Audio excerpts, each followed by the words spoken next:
Movie की starting में हम एक लड़की को बाहर वॉक करते हुए देखते हैं कि तभी एक नन उसके पास आती है और उस पर गन पॉइंट कर देती है।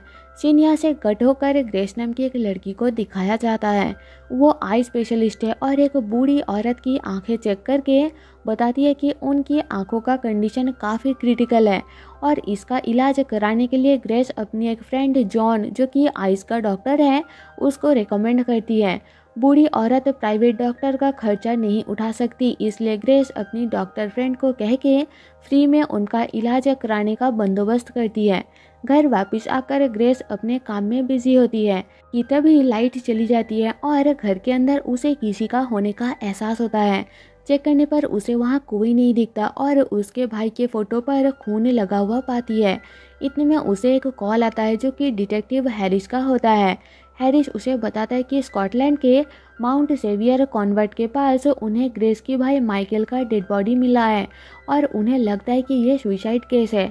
ये सुन के ग्रेस टूट जाती है और अगले दिन स्कॉटलैंड जाने के लिए निकलती है। वहाँ पहुँच के वो डिटेक्टिव हैरिस से मिलती है। फिर हैरिस उसे लेकर उसी कॉन्वेंट में जाता है जहाँ उसकी भाई माइकल रहता था। रास्ते में हैरिस बताता है कि उन्हें माइकल के डेड बॉडी के पास एक फादर कैरोल का भी डेड बॉडी मिला।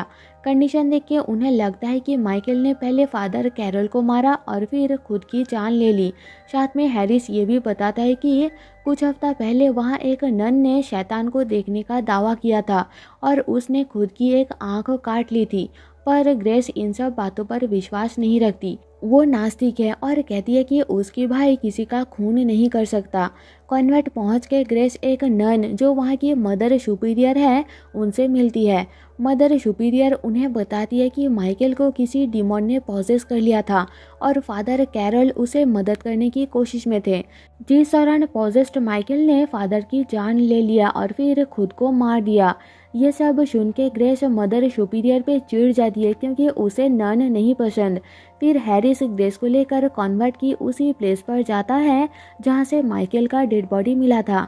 माइकल वहाँ चट्टान से नीचे समुंदर के पास गिर के अपनी जान ले ली थी।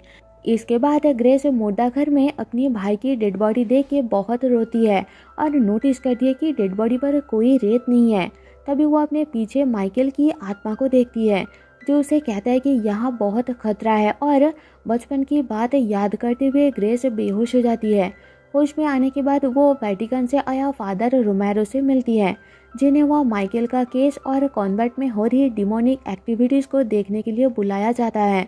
ग्रेस उन्हें कहती है कि अगर उन्हें माइकल की डेड बॉडी समुंदर के किनारे से मिला था तो डेड बॉडी पर कोई रेत क्यों नहीं है। फिर ग्रेस की हालत को देखते हुए फादर रोमेरो उससे पूछते हैं कि क्या वो उसके घर वालों को कॉल करके मदद के लिए बुला सकते हैं, जिस पर ग्रेस कहती है कि उसकी कोई रिश्तेदार नहीं है। उसकी माँ की डेथ हो गई थी और अभी उसकी फादर उसकी माँ की हत्या के लिए जेल में है। फिर ग्रेस दवाई के असर के कारण सो जाती है और फादर वहाँ से चला जाता है। सोते हुए ग्रेस को एक विजन आती है जिसमें वो खुद के साथ कुछ लोगों को चुड़ैल देख के भागते हुए देखती है और नींद से जाग के ग्रेस एक टैक्सी लेकर फिर से उसी जगह पर जाती है जहाँ से माइकल का डेड बॉडी मिला था। वहाँ फिर से ग्रेस को विजन आते हैं और वो वन बाय वन कुछ नन्स को ऊपर से नीचे गिर के सुसाइड करते हुए देखती है और वो खुद भी बेहोश होकर समुंदर में गिर जाती है। होश में आने के बाद वो खुद को चर्च के अंदर पाती है और सारे नन्स को मदर सुपीरियर के साथ लंच करते हुए देखती है।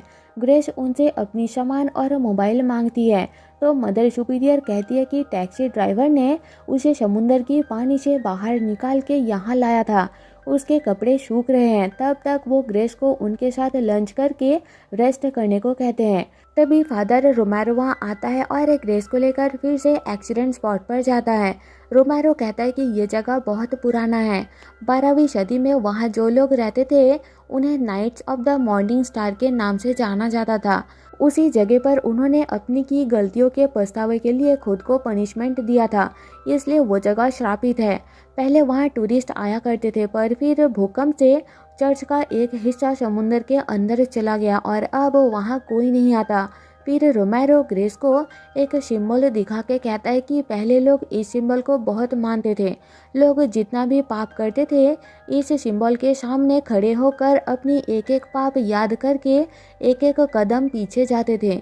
जिससे उनकी पाप कम होती थी और एंड में वो गॉड पर भरोसा करके नीचे गिर जाते थे। अगर उनकी आत्मा शुद्ध होती थी तो गॉड उन्हें गिरने से बचा लेते थे। माइकल ने भी इसी चीज़ को फॉलो करके खुद को पापों से मुक्ति दिलाने के लिए वहाँ से कूद गया था, पर वो बच नहीं पाया। इसके बाद रोमेरो ग्रेस को माइकल का रूम दिखाकर उसे वही रुकने को कह के चला जाता है। माइकल का सामान देखते हुए ग्रेस को एक बॉक्स के अंदर से एक डायरी मिलती है जो कि एक कोड लैंग्वेज में लिखा होता है और इसे बस ग्रेस ही पढ़ सकती है, क्योंकि बचपन में दोनों भाई बहन उसके मॉम की डेथ से पहले इस लैंग्वेज का इस्तेमाल शुरू किया था। डायरी के अंदर ग्रेस कुछ पिक्चर्स देखती है और आगे पढ़ने पर उसे पता चलता है कि बचपन में ग्रेस को गोद लेने के बाद पेरेंट्स को पता लगा था कि गोद लेने से पहले ग्रेस को अपने लाइफ की कोई याद नहीं है, वो स्पेशल है और उन सब चीज़ों को देख सकती है जिन्हें और कोई देख नहीं सकता। मतलब उसे जो विजन्स आते हैं वो रियल है, वो पास्ट और फ्यूचर को देख सकती है। फिर ग्रेस रूम के अंदर एक मिरर में किसी को उसके पीछे से जाते हुए देखती है, पर वहाँ कोई नहीं होता। इधर फादर रोमेरो एक नन को डांटता है पुलिस को चर्च में हो रही घटना की इंफॉर्मेशन देने के लिए, क्योंकि ये चर्च के रूल के खिलाफ है। ग्रेस अपने काम में बिजी होती है कि तभी वो रूम के बाहर एक नन मैग को मदद के लिए चिल्लाते हुए भागते हुए देखती है और उसके पीछे जाती है। एक चेंबर के अंदर मैग को खुद की हाथ काटते हुए देखती है। तभी पीछे से मैग उसे आवाज़ देती है तो पता चलता है कि ये सब ग्रेस की विजन थी। मैग अभी जिंदा है।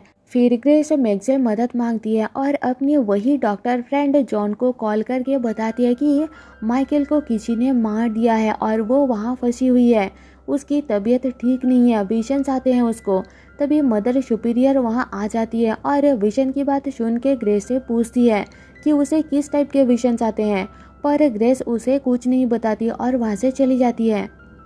अगले दिन डिटेक्टिव हैरिस मदर सुपीरियर से पूछताछ करता है तो वो बताती है कि माइकल वहाँ पर प्रीस्ट था और चर्च के रूल के अकॉर्डिंग उन्होंने माइकल की बॉडी को धोया था, जिस कारण उसके बॉडी पर कोई रेत नहीं है, पर उसकी बातों से हैरिस को उस पर शक होता है।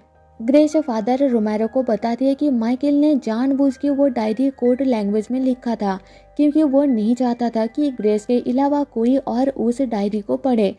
इसके बाद फादर रोमेरो के कहने पर ग्रेस डायरी को ट्रांसलेट करने की काम में लग जाती है और बचपन की बातें याद करती है कि कैसे उसकी फादर उसकी मॉम और दोनों भाई बहन को पिंजरे में कैद करके रखते थे।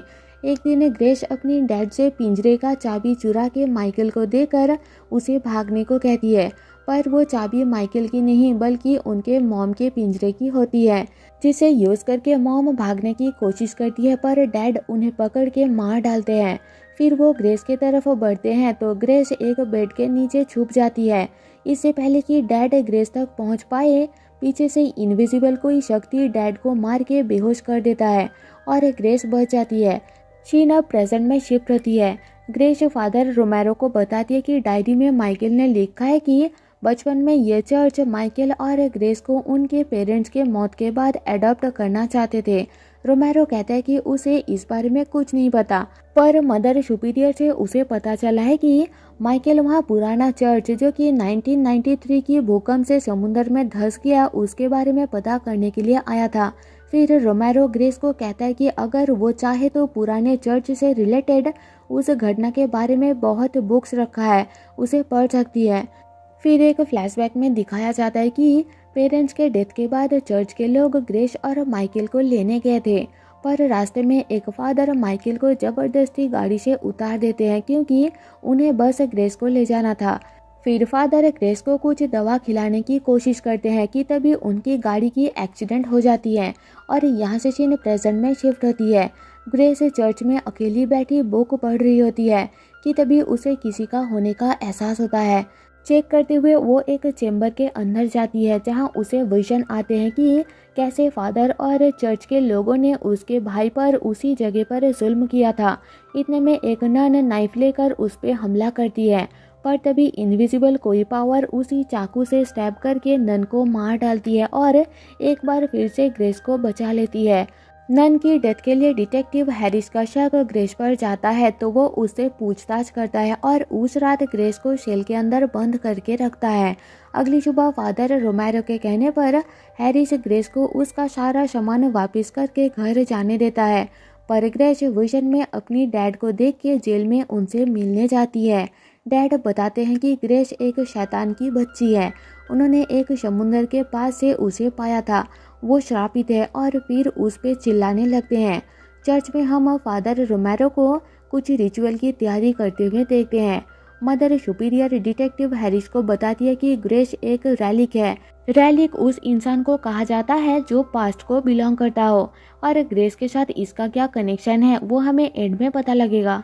इसके बाद जब ग्रेस चर्च वापस आती है तो नन्स को एक लाइन बना के जमीन पर लेटे हुए देखती है। अंदर वो नन मेग को प्रेयर करते हुए देखती है और उससे फादर रोमेरो कहाँ है पूछती है। तभी पीछे से एक नन चाकू लेकर ग्रेस पर हमला करती है, पर वही इनविजिबल पावर फिर से ग्रेस को बचाकर उस नन को मार डालती है। ये देख के डर के मारे मेग अपनी वही सीक्रेट प्लेस पर जाकर खुद की हाथ काट लेती है, क्योंकि उसे लगता है कि ये पाप कम करने का तरीका है। ग्रेस उसके पीछे जाती है और यही सीन पहले ग्रेस ने अपने विजन में देखा था, क्योंकि वो फ्यूचर देख सकती है। वो मेग को बचाने की कोशिश करती है, तभी बाहर खून से लथपथ खुद की आत्मा को देखती है और तब तक मेग मर जाती है। ग्रेस को कुछ समझ नहीं आती और वो रोते हुए फादर रोमेरो को जाकर बताती है कि उसकी डैड सही थे, वो श्रापित है, और रोमेरो से ये सब खत्म करने के लिए मदद मांगती है, जिसमें रोमेरो कहता है कि यह श्राप नहीं उपहार है और उसे अपनी आत्मा की शुद्धिकरण के लिए रिचुअल में शामिल होने के लिए कहता है। ग्रेस मान जाती है और फादर उसे एक खुफिया अंधेरी चेम्बर के अंदर भेज देता है। अंदर जाते ही ग्रेस को पास्ट की विजन आती है, जिसमें वो देखती है कि उसे पहले भी इसी चेम्बर के अंदर सेम तरीके से बंद कर दिया गया था। इधर फादर रोमेरो चेम्बर का दरवाज़ा सील करने ही वाला होता है कि तभी ऊपर से वही इनविजिबल पावर एक तलवार फादर के ऊपर फेंकती है। तब तक ग्रेस चेम्बर से बाहर आ जाती है और जख्मी फादर कहते हैं कि वो एक फॉलन एंजल है, इसलिए वो गॉड पर विश्वास नहीं रखती। उसकी भाई एक प्रीस्ट था और वो नास्तिक, इसलिए दोनों अलग हो गए। फिर फादर की डेथ हो जाती है। इसके बाद ग्रेस उसी जगह पर जाती है जहाँ से कूद के माइकल ने अपनी जान दे दिया था। अपनी पापों से मुक्ति पाने के लिए ग्रेस भी वहाँ से कूदने ही वाली होती है कि तभी वहाँ हैरिस आ जाता है और उसे रोकने की कोशिश करता है, पर ग्रेस कूद जाती है और फ्लैशबैक में दिखाया जाता है कि वो इनविजिबल पावर ग्रेस की पिछले जन्म की आत्मा थी। जब जब ग्रेस को किसी ने मारने की कोशिश की, उसकी आत्मा ने उसको बचाया, जैसे कि वो दो नन, फादर रोमेरो और चर्च वालों की कार की एक्सीडेंट भी ग्रेस की आत्मा ने ही करवाया था। मूवी की स्टार्टिंग में उसके भाई की फोटो पर ग्रेस की आत्मा ने ही ब्लड लगाया था। जब माइकल सुसाइड करने गया था तब ग्रेस की पिछले जन्म की आत्मा उसे बचाने की कोशिश की थी, पर माइकल उसकी बात नहीं सुना था और ऊपर से कूद गया था। उस टाइम कुछ नन्स ने वहाँ ग्रेस की आत्मा को महसूस किया था। हो सकता है कि चर्च वालों ने पिछले जन्म की ग्रेस को उसी जगह से पाप से मुक्ति दिलाने के लिए मरने के लिए फोर्स किया था। तब से बदला लेने के लिए उसकी आत्मा वहाँ भटकती है और एक एक करके नन्स को मारती है। चर्च वालों को जब ग्रेस की पुनर्जन्म की बात पता चलती है तो इस जन्म की ग्रेस को वहाँ लाने के लिए पहले अडॉप्ट करने गए, पर उसमें फेल हो गए। फिर वो माइकल को पाप से मुक्ति पाने के लिए वहाँ से कूदने का तरीका बताते हैं, जिससे माइकल मर जाए और उसकी मौत का खबर सुन के ग्रेस वहाँ आए और चर्च वाले उसे पकड़ के मार दे, क्योंकि वो डार्कनेस है और उसके साथ साथ उसकी पिछले जन्म की आत्मा भी चली जाए। पर मूवी में ये नहीं दिखाया गया कि जब चर्च वाले बचपन में ग्रेस को अडॉप्ट करने गए थे तब चर्च वालों की एक्सीडेंट के बाद दोनों भाई बहन कहाँ गए थे। अगले दिन डिटेक्टिव हैरिस पानी में चारों तरफ ग्रेस की बॉडी ढूंढने की कोशिश करता है, पर उसे वो नहीं मिलता। इधर हम ग्रेस को जिंदा अपनी दोस्त जॉन के साथ एक रेस्टोरेंट में देखते हैं। शायद ग्रेस की आत्मा ने उसे बचा लिया था। जॉन ग्रेस को बताता है कि उस बूढ़ी औरत की आंखें अपने आप ठीक हो गए, पर हमें दिखाया जाता है कि बूढ़ी औरत की आंखें ग्रेस की आत्मा ने ही ठीक कर दिया था। इसके बाद जब ग्रेस रास्ते में होती है तो मदर सुपीरियर वहां आकर ग्रेस पर गन तान देती है, क्योंकि उन्हें पता चल गया था कि ग्रेस अब तक जिंदा है और यही सीन मूवी की स्टार्टिंग में दिखाया गया था। तभी एक कार आकर मदर सुपीरियर को टक्कर मार देती है और उनकी मौत हो जाती है। शायद ये भी ग्रेस की आत्मा ने किया हो। एंड में ग्रेस बताती है कि उसके भाई को विश्वास था कि ग्रेस के साथ कोई गार्डियन एंजल है जो उसे प्रोटेक्ट करती है, और इसी के साथ मूवी ख़त्म हो जाती है। तो दोस्तों, जाने से पहले आपसे एक रिक्वेस्ट है कि एक्सप्लेनेशन पसंद है तो प्लीज़ मेरी वीडियो को लाइक और कमेंट करके अपना फीडबैक ज़रूर दें।